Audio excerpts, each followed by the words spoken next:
본문을 보면 you see, 내가 보거니와를 말하면서 믿음과 행함이 함께 일하는 것을 온전하다라고 말합니다.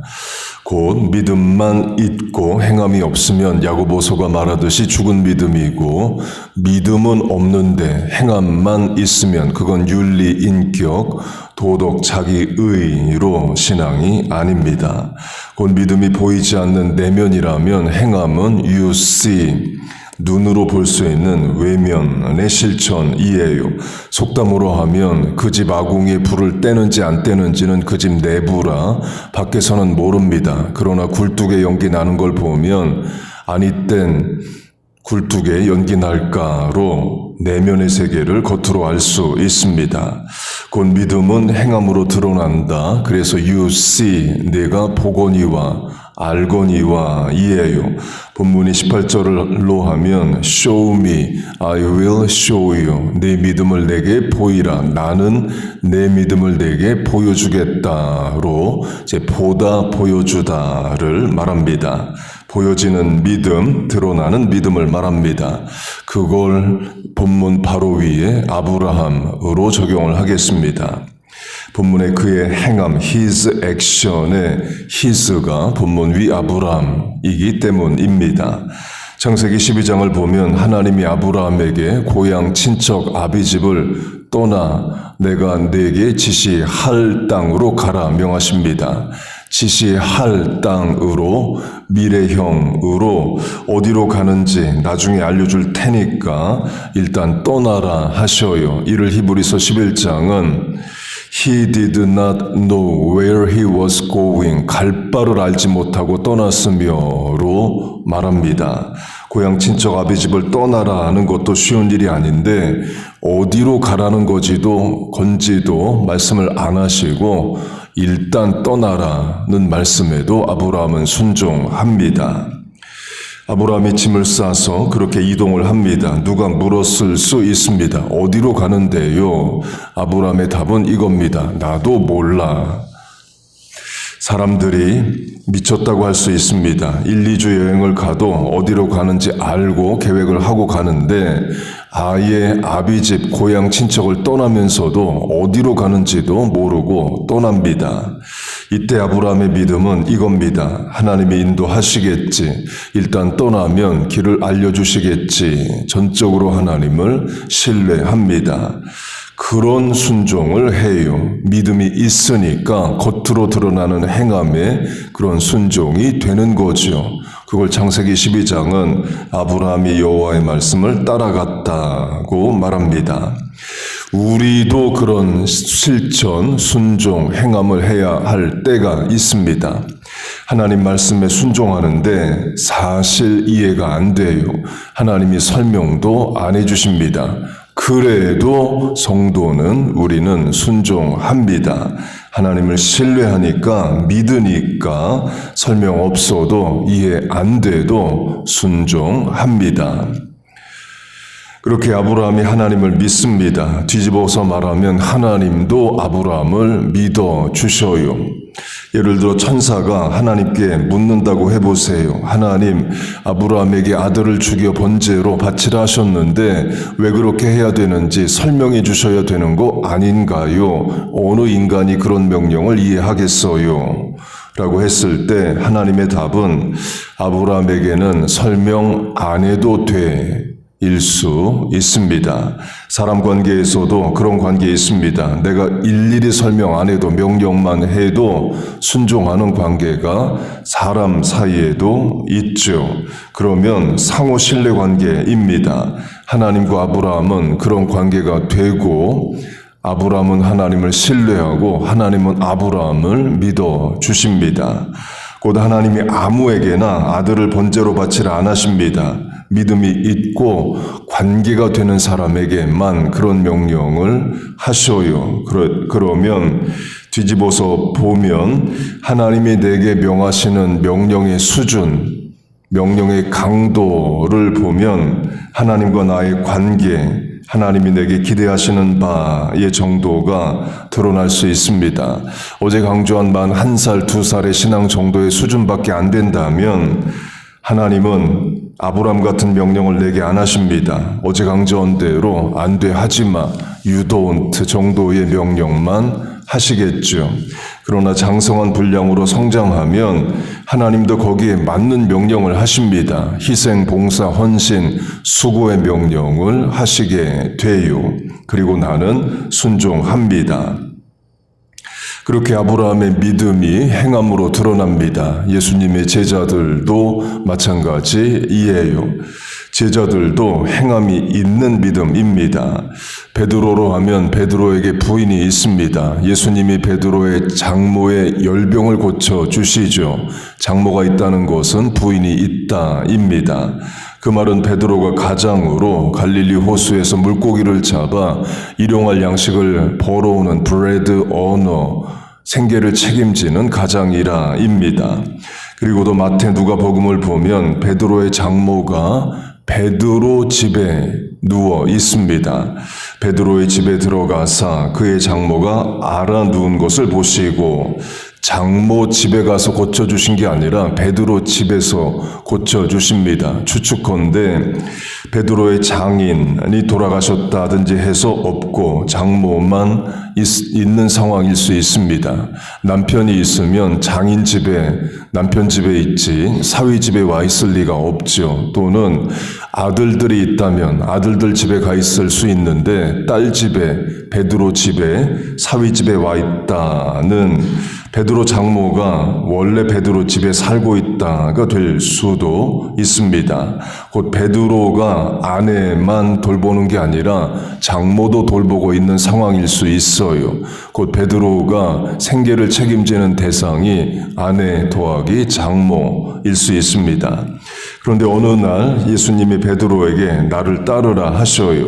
그러자 베드로가 그물과 배를 버려두고 곧 어부라는 직업 생계를 버리고 예수님을 따릅니다. 그리고 집에 안 들어와요. 우리식으로 하면 어느 날 남편이 어디 가서 은혜 받고 와서 아예 선교지로 떠나버리고 집에 안 오는 것과 같습니다.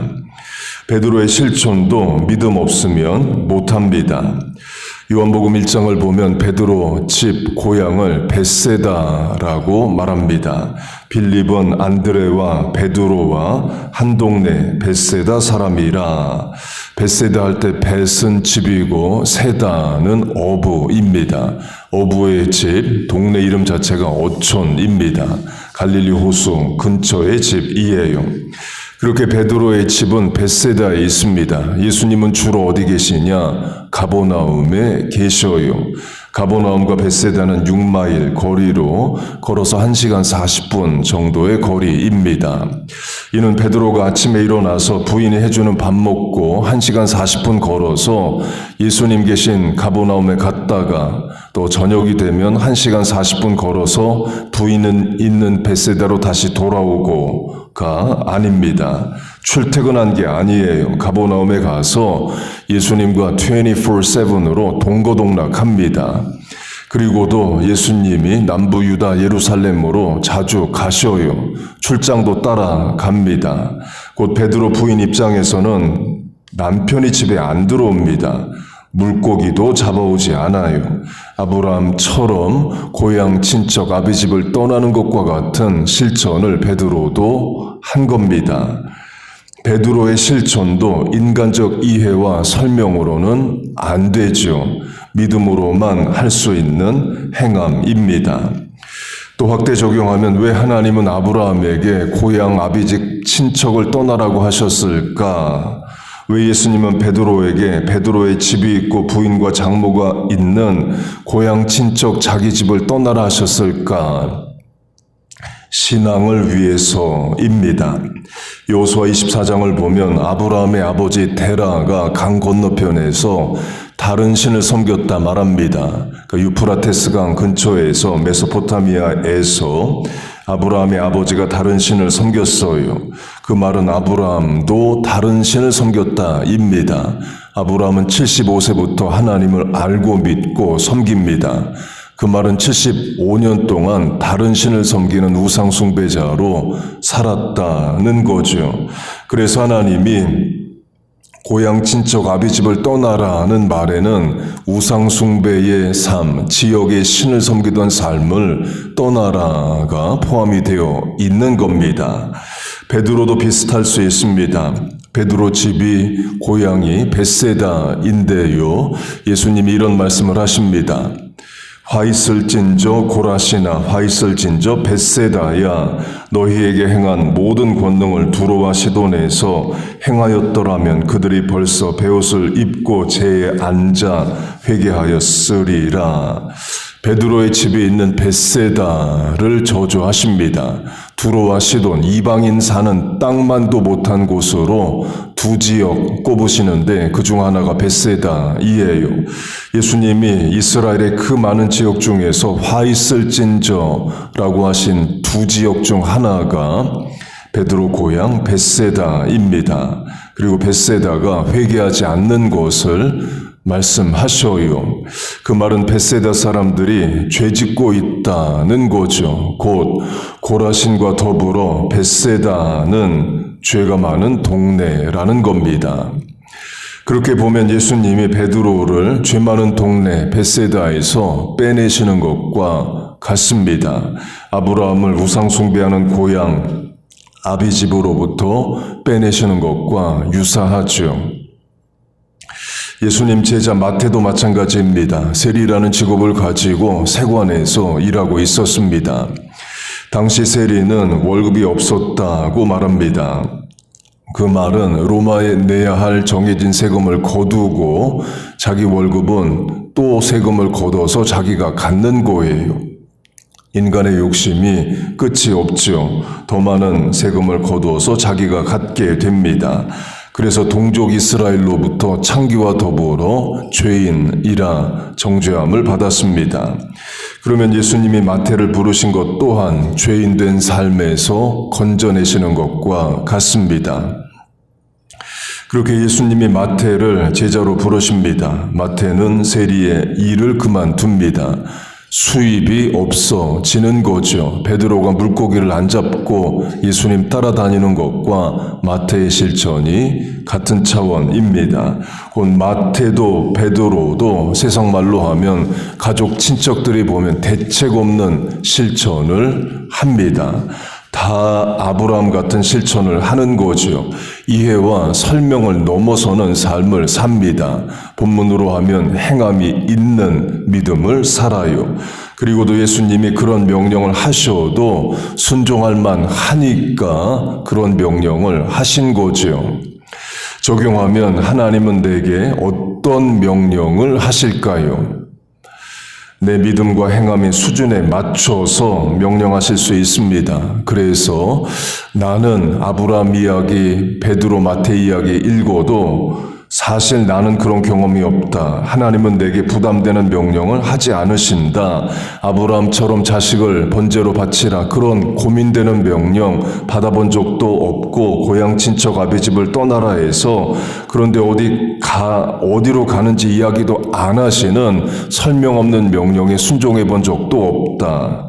다 이해되고 설명되는 명령만 하셨다가 기뻐할 일이 아닐 수 있습니다.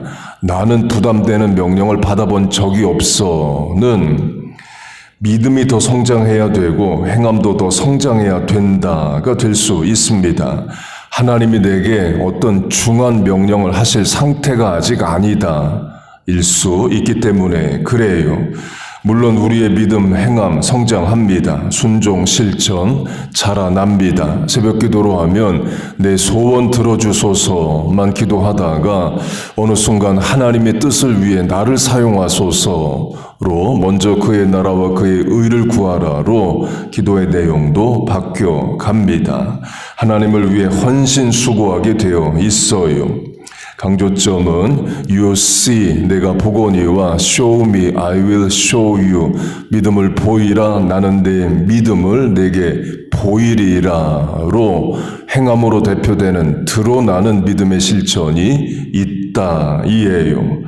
내 믿음이 하나님과 사람 앞에, 거울 앞에 옳게 드러나고 하나님께 영광이 되고 우리의 기쁨과 자랑이 되기를 바랍니다.